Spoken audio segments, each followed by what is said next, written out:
Election manager urges voters to vote wisely. Data collection vital for people with disabilities. And Kina Bank expands with opening of new branch.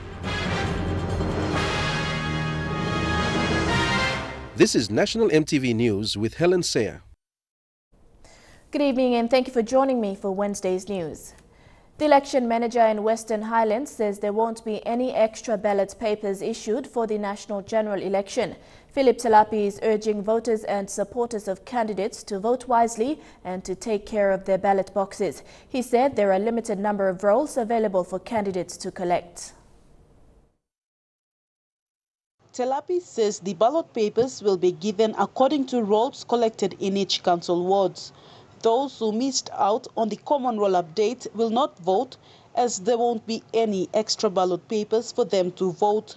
From past elections, the Electoral Commission has faced with ghost names voting. This year's election will prevent ghost names from voting because the Electoral Commission won't issue extra ballot papers.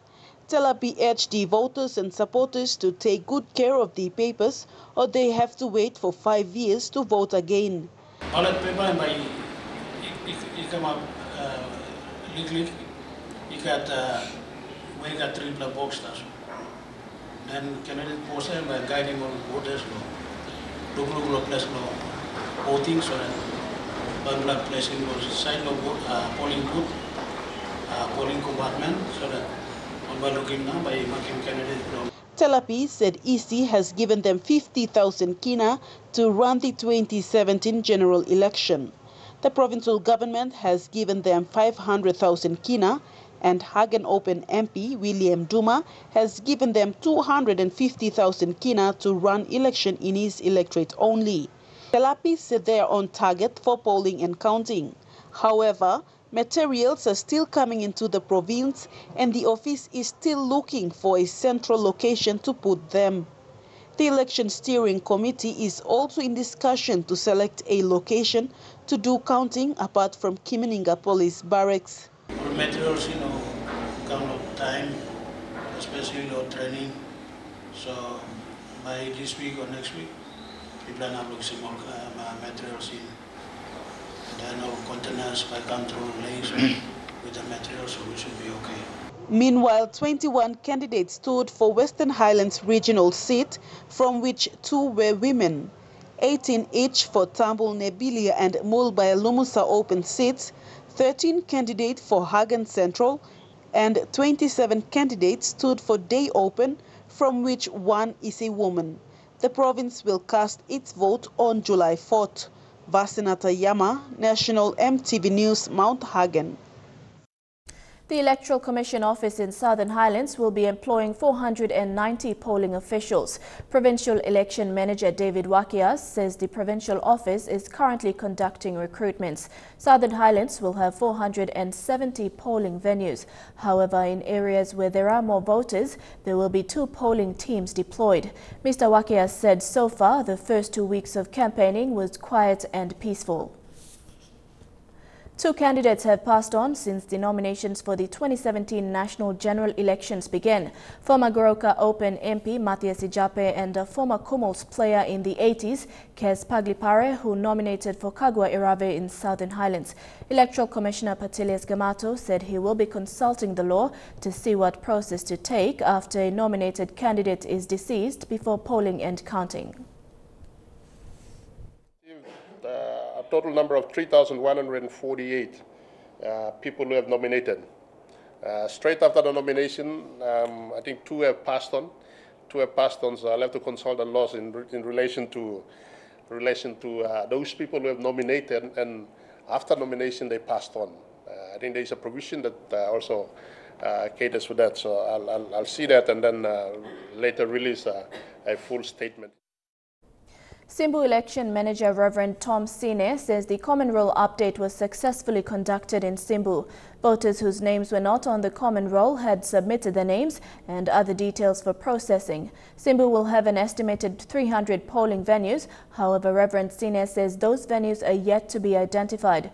Meanwhile, Sine is happy with the election progress and the increase in number of women candidates contesting. Data collection is vital for people living with disability throughout the country. Director of Kalan Services National Unit, Brother Kevin Ryan, said this data will help in the planning of its role in supporting PLWDs. Brother Kevin made this statement at the opening of a 3-day annual conference for Kalan Services in Port Moresby today. The 3-day conference kicked off this morning at the Don Bosco Taroma campus. Top of the agenda is the collection of data for people living with disabilities or PLWDs in the country. This effort is progressing but is constantly improving to help give PLWDs equal opportunity to participate and contribute meaningfully in an inclusive society. That we want to learn from the data, because that data tells us how happy persons with disabilities are with our service. And so we want to affirm and keep doing what we are doing well and learn better ways to attend to those challenges that are being named in the room right now. Yeah. According to the head of Kalang Services National Unit, the basic report of any people living with disabilities in a community is crucial. He says the development of the strategic plan will see CSNU improve current dialogue with other stakeholders to advance services. There would be at least 100,000 children with disabilities in this country, and some of them need a small amount of support to get into education. For example, a wheelchair, or making sure ramps are available in schools, or that they can attend a school that is all on the lower level. Representatives from 17 other centres outside Port Moresby are participating in the workshop. There is significant progress with helping services reach PLWDs, but challenges remain. We need to find better ways of reporting to ourselves, to parents and children, and to government departments. So that's one challenge. The other challenge is getting technical equipment to support the identification of children for hearing and blindness and low vision, etc. The workshop will end on Friday. Jack Lapave Jr. National EMTV News. Meanwhile, the eligible voting population of people living with disabilities will have an impact in the coming elections. CSNU Director Brother Kevin Ryan said the 10% PLWD voting population will be guided to elect their candidates. Brother Kevin said their votes will count and also seek support to help improve the level of services the government offers to people living with disabilities. It's highly important. They're citizens of the country, so they should be given the support to vote and to be able to vote without families telling them how to vote. It's their decision. In the way that if I was a person with disability, blind or deaf, or with a physical disability or an intellectual disability, what do they understand about the implementation of the National Disability Policy? Because if they don't understand that policy and how they're going to implement it and support the government of the day to implement it, then they're not supporting the total population of this country. Chiwaka Province will have 184 polling venues as per the wards. Provincial Election Manager Rosie Padihau released this information in an interview with EMTV News this morning. Padihau says the nomination and first 2 weeks of campaign were good. There were no major election-related incidents reported to police. Meanwhile, Enga Election Manager Anton Yamau said Enga is experiencing quiet campaigning. Enga has 372 wards and will have over 300 polling venues. 5 armed men robbed a Madang Town liquor store today. The individuals made off with 800 kina in cash. They then escaped in a speedboat that was waiting for them at Nelvik. This comes 2 days after the Madang butchery was robbed by 7 men armed with homemade pistols. The Sunday robbery also saw the suspects escaping the scene by boat. Madang police say that the proposed water police base at Widar will help prevent robbery getaways by boat in the seaside township. Don't go away. National EMTV News will be back with more after the break.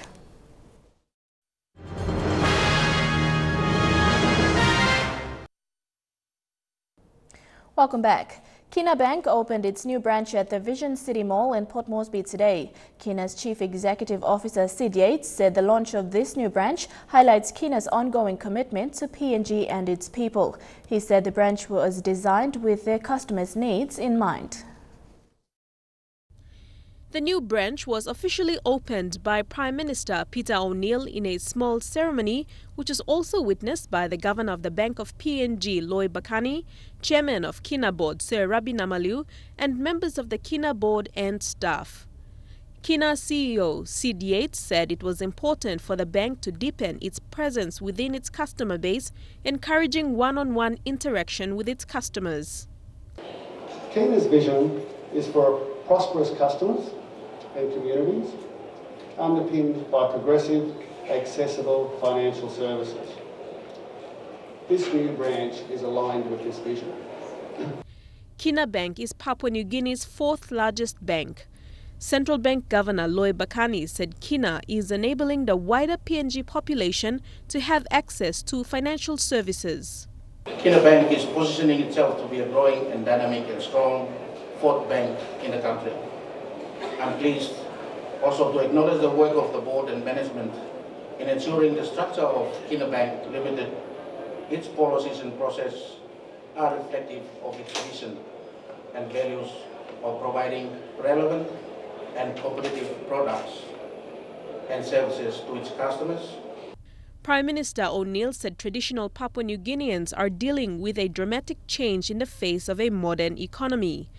They face the challenge of managing their finances, having access to financial services, and understanding digital financial services.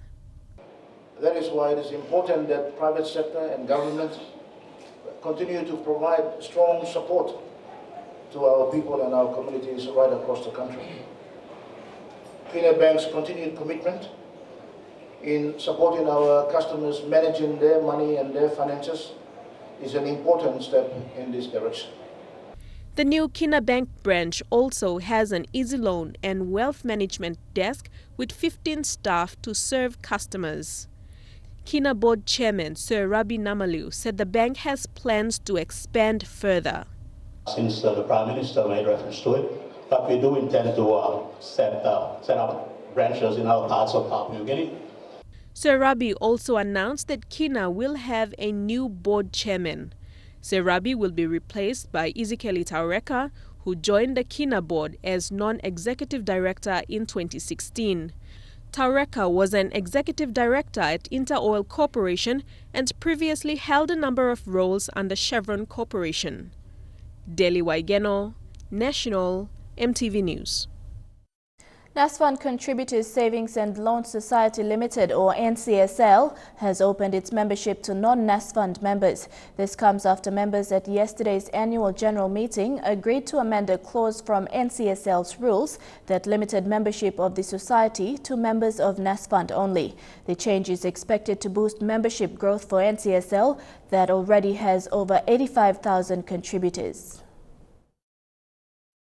NCSL's second annual general meeting was held yesterday in Port Moresby and was attended by the board and management of the society as well as a number of its members. Financial highlights for 2016 included a 4 million Kina profit and interest crediting rate of 3.9% to members. Total assets increased by 11.9% to 145.1 million Kina. Total membership increased by 9.6% and member savings increased by 12.9% to 127.1 million Kina. Looking forward, at the first AGM, last year we mentioned to members that your board has a 5-year strategic plan, and by 2020 the aspiration is to have your society become a one-stop shop finance facility that is able to provide all financial services outside of superannuation to members. NCSL was established in 2003 as a savings facility for education, school fee expenses, as well as for other immediate financial commitments. One of the highlights for 2016 was that NCSL commenced payment of monthly interest to its members' savings accounts.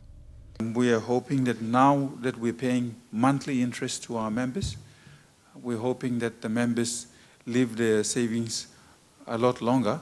We have increased the savings interest rate that we're now paying to our members.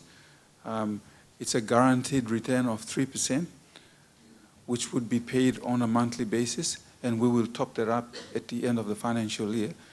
Staff of NCSL have undergone trainings on the essentials of savings and loans. This is to enhance performance for success, to prepare them for when NCSL becomes a one-stop shop bank in 2020. Deli Waigeno, National, EMTV News. The Provincial Education Advisor for Morbe, Keith Jiram, has raised concerns over the delay of standard-based curriculum materials which were supposed to be distributed to schools at the beginning of the year. Jiram says Trade Pacific, the national distributor of the materials, should clarify the delay. A shipment of the materials arrived in Lae 4 weeks ago, waiting for clearance. The elementary schools in Morbe province are still waiting for their outstanding standard-based curriculum materials since June last year. The Provincial Education Advisor for Morbe, Keith Jiram, said the delay is with Trade Pacific, the national distributor of the SBC materials. 4 containers of SBC materials are currently at Lae's main wharf, waiting for clearance. The wharfage fee has already escalated up to more than 9,000 Kina. And let me honestly put it straight that the Morbe Provincial Administration through the Division of Education will not meet the cost. The Department of Education will not meet the cost. It's the Trade Pacific has to come and settle that cost to clear the 4 containers. The standard-based curriculum, which replaces the outcome-based curriculum, was rolled out in Morbe after the training in June last year. More than 400 elementary teachers in Lae attended the SBC training and were supposed to implement the curriculum beginning this year. Elementary teachers have come to Lae from other districts in Morbe to follow up on the materials. Trade Pacific has to come clear to the province, make the list of the elementary schools in Morbe that's gonna benefit that SBC in the 4 containers. So I should know exactly the schools that will benefit, because I know that less than 400 schools will benefit and over 700 schools will lose out. When we contacted Trade Pacific yesterday, the company's representative Ken Raga said the contract did not specify that Trade Pacific was obliged to deliver straight to schools.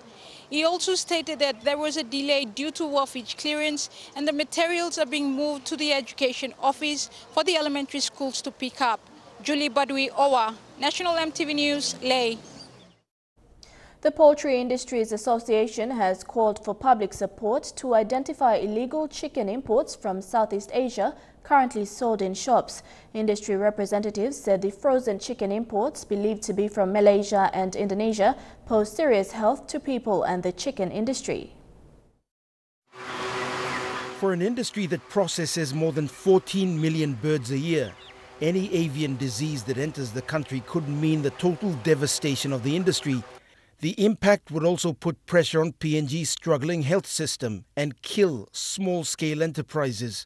Today, the Poultry Industries Association appealed to members of the public to report frozen chicken imports not produced in Papua New Guinea. Scott, we don't know what scale and how much in terms of volume is illegally brought into this country. Information received by the PIA is that companies have begun illegally importing frozen poultry products from Malaysia. And this is not the first time the Poultry Industries Association has raised alerts of this sort. In 2015, the association battled supermarkets and suppliers who were bringing in frozen chicken imports from Australia, which cost much less than local product. The initial impact saw small-scale farmers in the supply chain suffer the most. While critics have argued for lower prices, experience has shown that it's the smallholders who lose out the most. The tens of millions of Kina that are invested in this country every year will be in jeopardy. And that investment is about creating wealth and food for this country. So particularly our business, significant impact. The PIA is also appealing to the National Agriculture Quarantine Inspection Authority to use its authority to investigate the source of the imports and to clamp down before the industry is affected. Scott Waide, National MTV News, Lae. The Royal Papua New Guinea Constabulary has farewelled the founding father of the nation, Grand Chief Sir Michael Somare, in an extravagant ceremony this afternoon. Over 300 police personnel participated, with Police Commissioner Gary Baki as the parade host.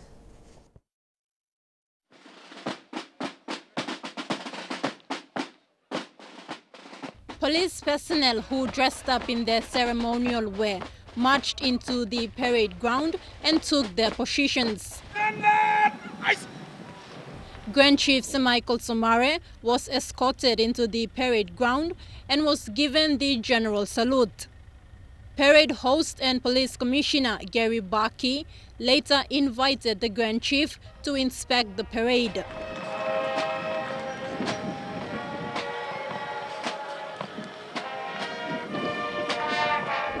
Unlike reviewing officers of normal parades, the Grand Chief Sir Michael was driven through the parade as a sign of inspection.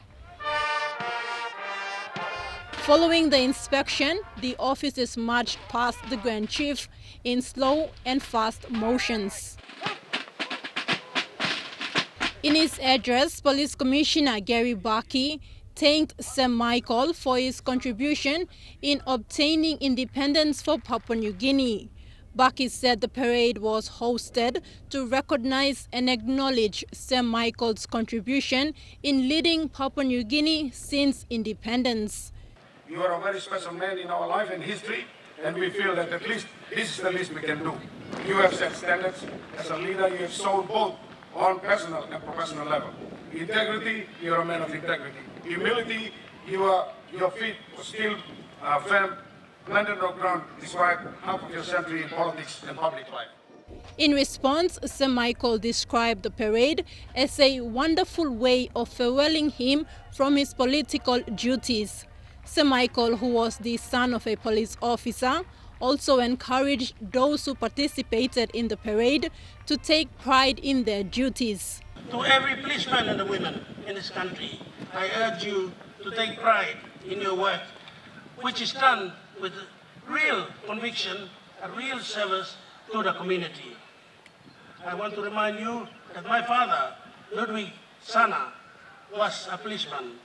He was policeman for a long while, and as a son of growing up, I'm very proud of him as being a policeman. The parade was witnessed by hundreds who turned up at the Bomana Police College. At the close of the parade, Sir Michael was driven out on the vehicle decorated with PNG flags. Thakla Gunga, National MTV News. Schneider Yassi, the winner of MTV's Vocal Fusion Battle of 2 Seasons 3 and 4, received his brand new car this morning at the Ella Motors showroom. Yassi, who was lost for words when receiving his car today, said all of his efforts have paid off.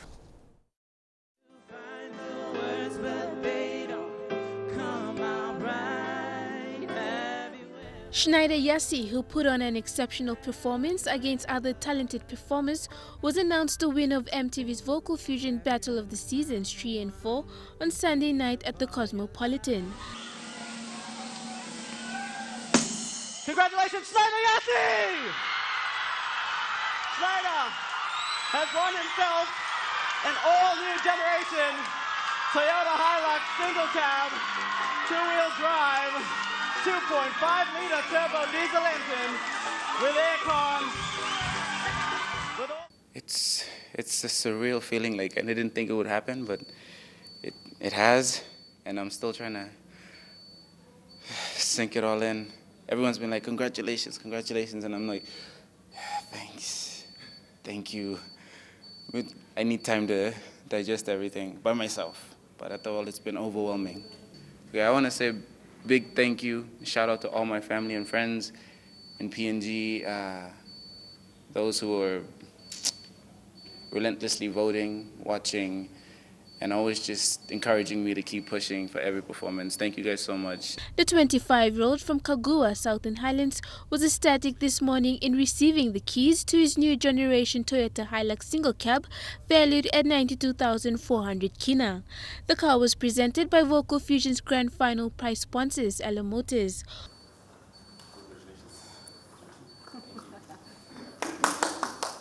Today's presentation was all about young Schneider Yassi, the winner of Vocal Fusion's 3 and 4 seasons. A very talented young man, and the EMTV have showcased the talent in PNG, and Ella Motors are proud sponsors to hand over the brand new Hilux to him today. Call it karma if you may, Yassi was a contestant in Season 3 who gave away his place to another contestant who was to be eliminated to continue his studies. He now currently works for a geoscience company. Also in the competition, first runner-up Isaiah Manoa walked away with 30,000 Kina. Second runner-up Shannon Camillus bagged 20,000 Kina. And third runner-up Tahila Ben Oba took home a Yamaha guitar. The MTV production singing competition has been running for more than 2 years, showcasing local talents from around the country. Merlin Diaukatam, National MTV News. And now looking at our finance news, the Kina opened unchanged at $0.3145 US in the interbank markets. At Bank South Pacific, your Kina was buying $0.307 US, $0.415 Australian dollars, $0.2794 euro, and 34.62 Japanese yen. Looking at commodity prices at New York close, copper closed higher, gold closed lower, while coffee and cocoa closed the day unchanged. Palm oil, crude oil, and copper closed the day lower. And on the stock market, the Dow Jones closed at 34.6 points lower, the ASX closed at 32.4 points higher, and the All Ordinaries closed at 33.6 points higher. National MTV News continues after the break. Don't go away.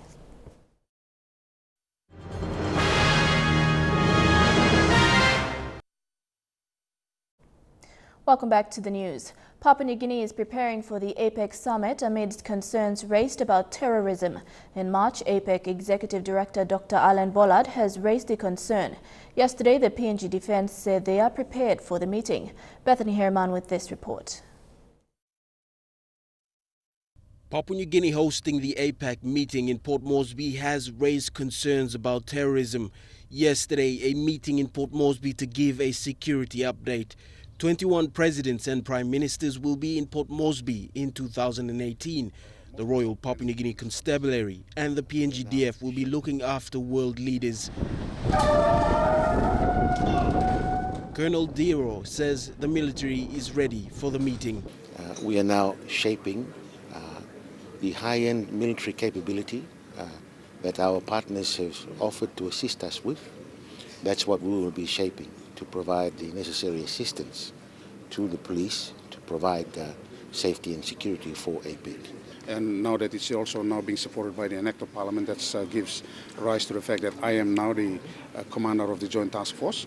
Once we have the headquarters properly renovated and finished, we will move the entire working partner into the entire building, so that there is this working relationship between all the agencies of government.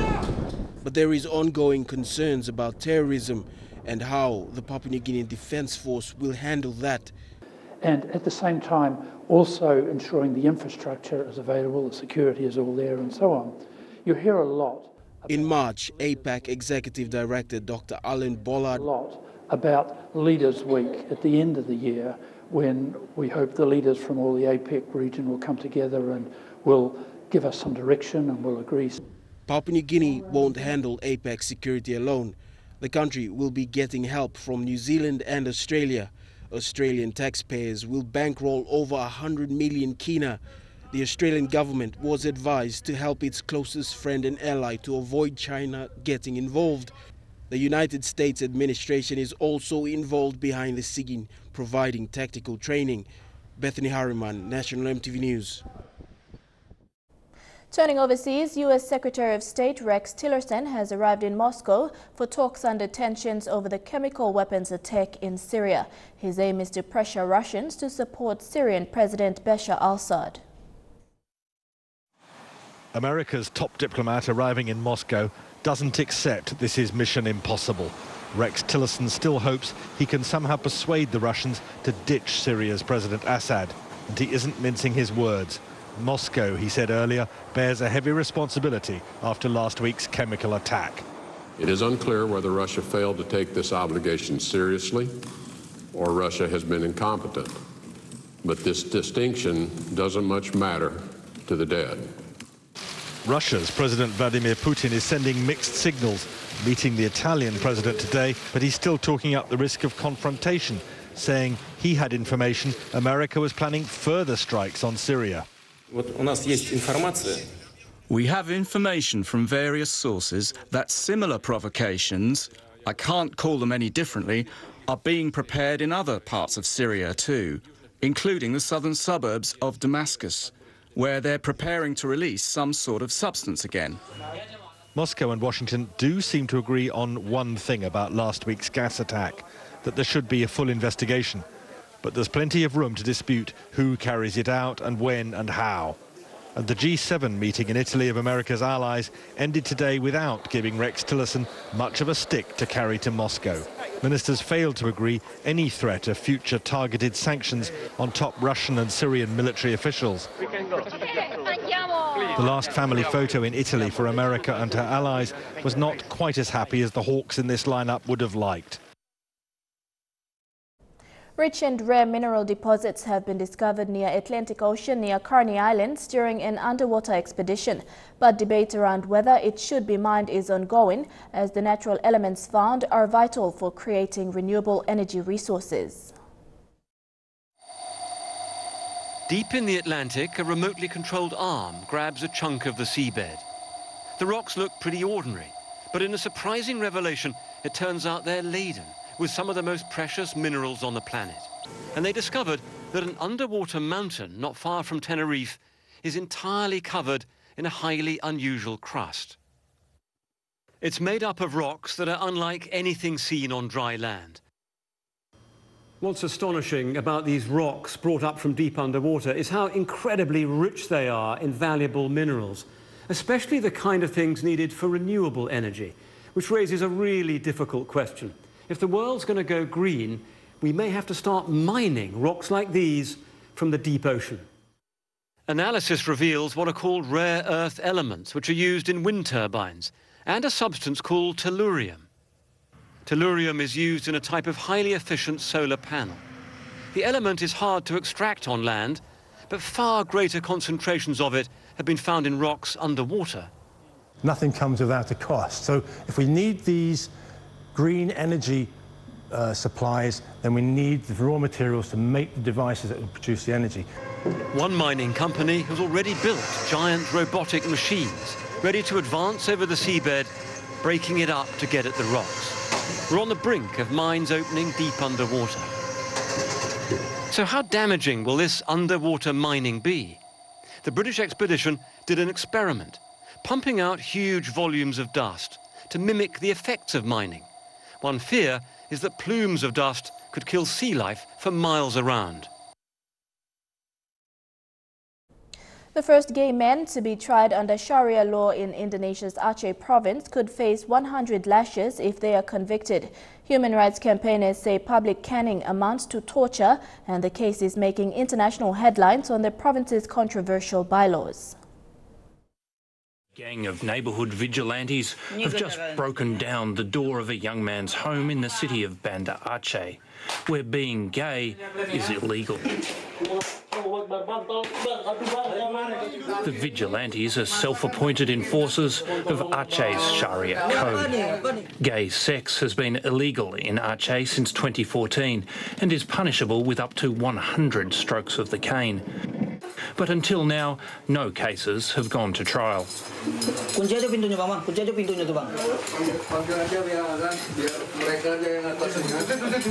Now the religious police have the men and the evidence, this video.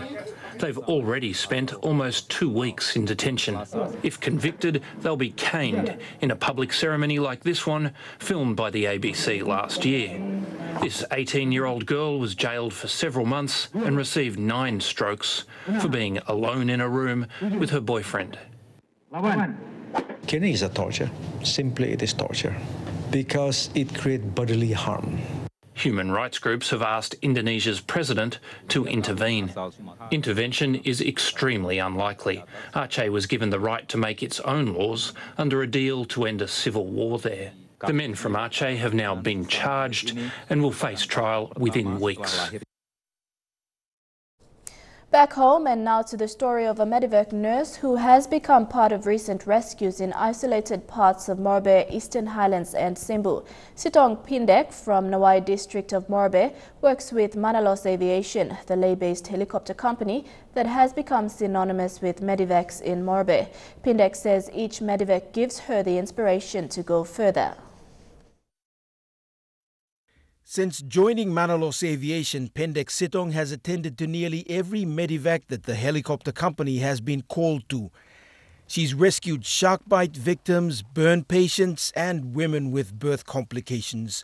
Today she wasn't wearing the usual orange jumpsuit and helmet when she told us each medevac inspired her to work harder. This walk, it's about helping the community, seeing patients that we are repatriating, being healed of their diseases. And there are people that are coming from the remote areas where we can be able to do whatever little we can do to help support our people. Pendek comes from Nawai district in the Morbe province, isolated and rugged. The difficulties she saw growing up drove her to do what she does now. She graduated from the paramedical college in Madang. She says every skill must be put to good use. Besides, what good is a skill if you don't use it to help others?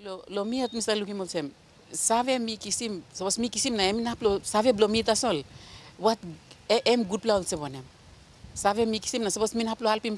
then we must make it. 2 weeks ago, she was part of an early morning rescue to the Obura Wananara district in the Eastern Highlands, where a set of triplets and their mother were brought into Leh. The company staff, led by the company owner, Jürgen Ruh, have made it custom to support, with their own money, every patient they bring in. Even it's like kind helping me no stop lo mi plat so them start lo CEO blum play na go down where time will come lo remote areas that them can poke him out 150 kina lo pocket lo ngemo how much em got lo give him so em pass him la sick lo plus to all get a line inside lo happy away em must poke him out lo pocket lo ngem lo help him lo mi plat buy him nepi or mi plat buy him something lo help him on mama.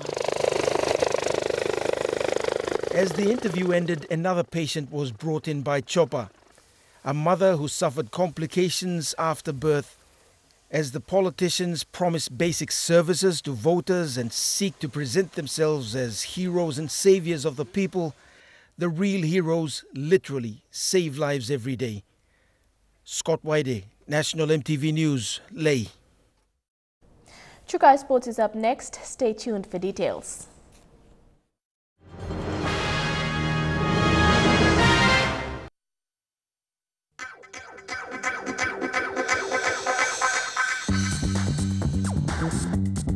Chukai Sports.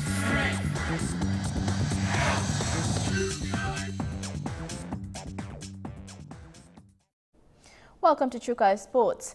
East Tigers hooker Tommy Butterfield has waited 10 years to represent his country. He made his debut as a PNG Kumul in their 32-22 win over the Cook Islands in the Pacific Test. Butterfield was picked as a teenager for Papua New Guinea's European tour in 2007 and had to wait 10 years to make his Test debut. He finally got the chance to represent his country against the Cook Islands as part of the Pacific Test triple header on Saturday night. Butterfield came off the bench and was effective around the ruck in the 32-22 win, with his speed and vision helping set up Nixon Put for an all-important try midway through the second half. Butterfield, he's darty, he gets a pass away, Butterfield, that is brilliant stuff, and Nixon Put on debut, it's Wontuck in Papua New Guinea. Butterfield was part of the Prime Minister's 13 in 2009 that lost to Australia and was a member of the 2008 World Cup training side but wasn't selected in the final squad. He missed last year's Pacific Test due to injury, and Saturday's match was extra special for he who thought the opportunity would never arrive. Butterfield is from Alotau in the Milne Bay province, which is a place not renowned for producing rugby league players. Saturday's win over the Cook Islands puts PNG in a good position for this year's World Cup, with the Kumos tipped to progress to the knockout stage courtesy of home games against Wales, Ireland and the USA in front of rugby league fans. Elijah Levitt, National EMTV Sports. Looking back at the PNG Leo's performance in Japan last week in the ICC Women's World Cup qualifiers, former Australian fast bowler and current PNG Leo's coach Catherine Fitzpatrick says it was no walk in the park. The high-standard competition required adaptation and the Leo's pulled it off well. Although their loss to Samoa earlier in the round-robin format meant they either improve their net run rate or lose the region's top spot to 2015 Pacific Games gold medalist Samoa.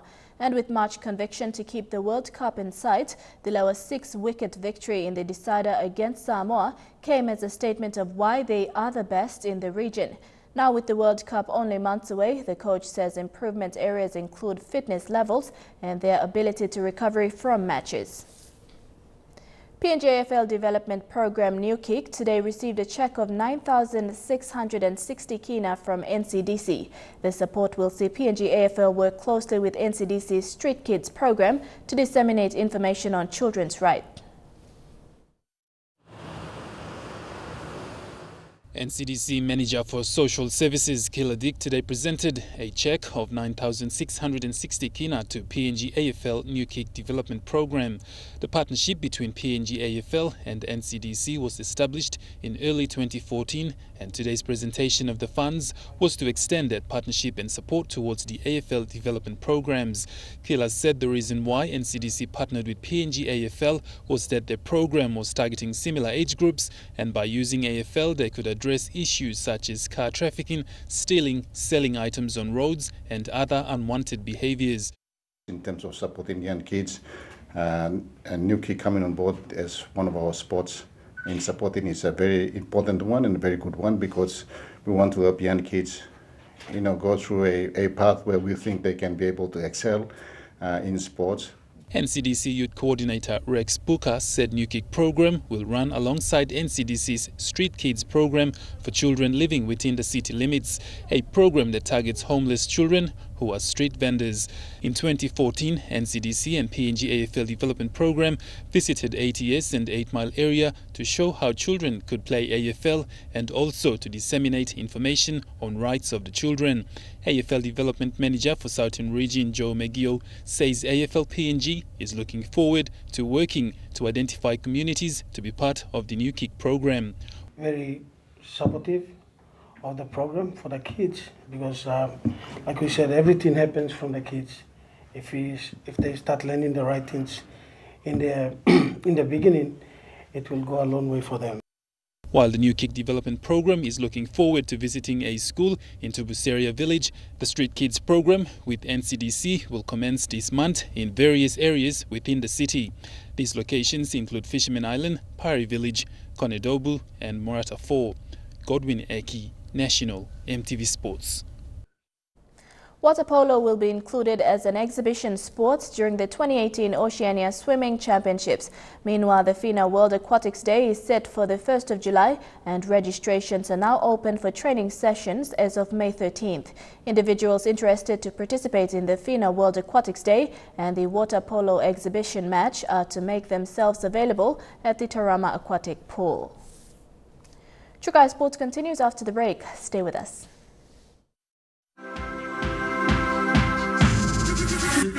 True Guy Sports.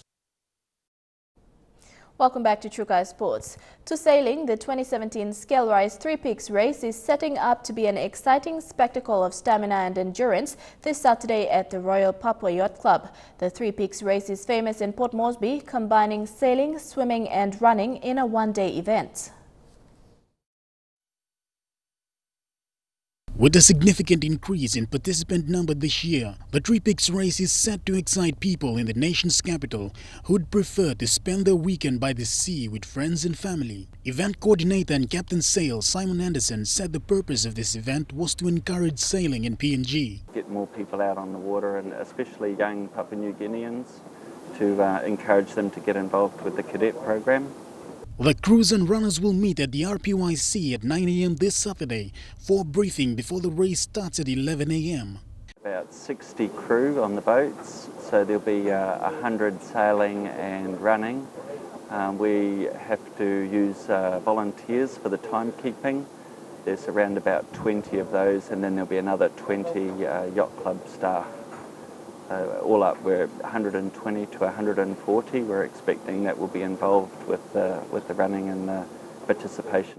They will then race to Manubada Island, then on to Lolorua Island, where the runners dive off their boats and swim ashore, run through the checkpoint on top of the island before returning to the beach and swim back to their yacht. Hobies, mostly crewed by the Papua New Guinean Pacific Games. Crews will then race starting 5 minutes after the A-class fleet.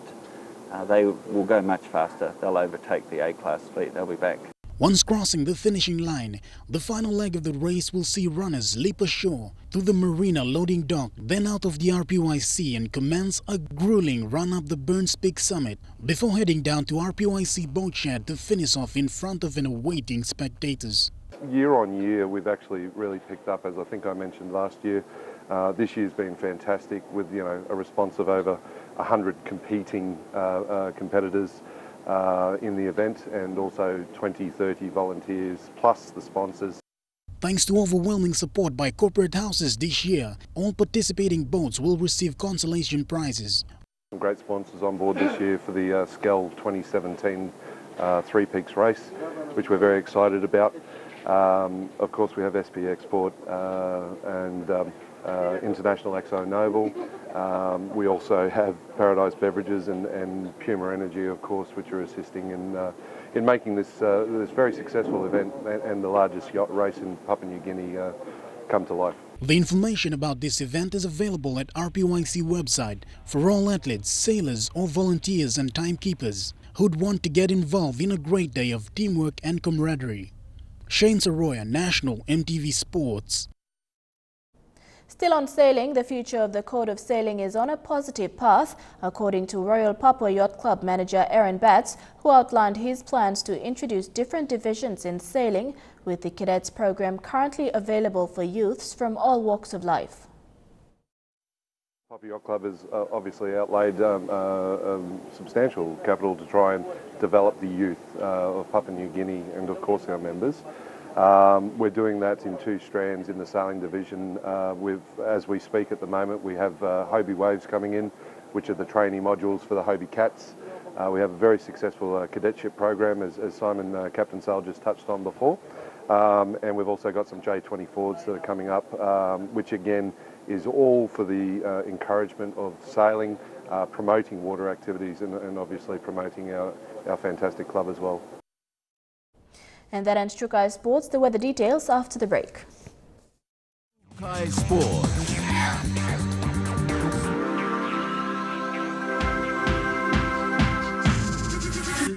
Trukai Sports.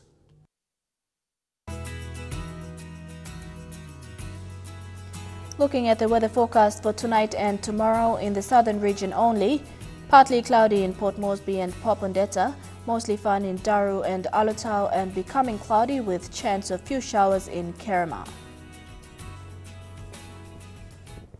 And that has been the news, sports and weather for today, Wednesday, 10th of May 2017. From the entire news team, pleasant viewing. Good night.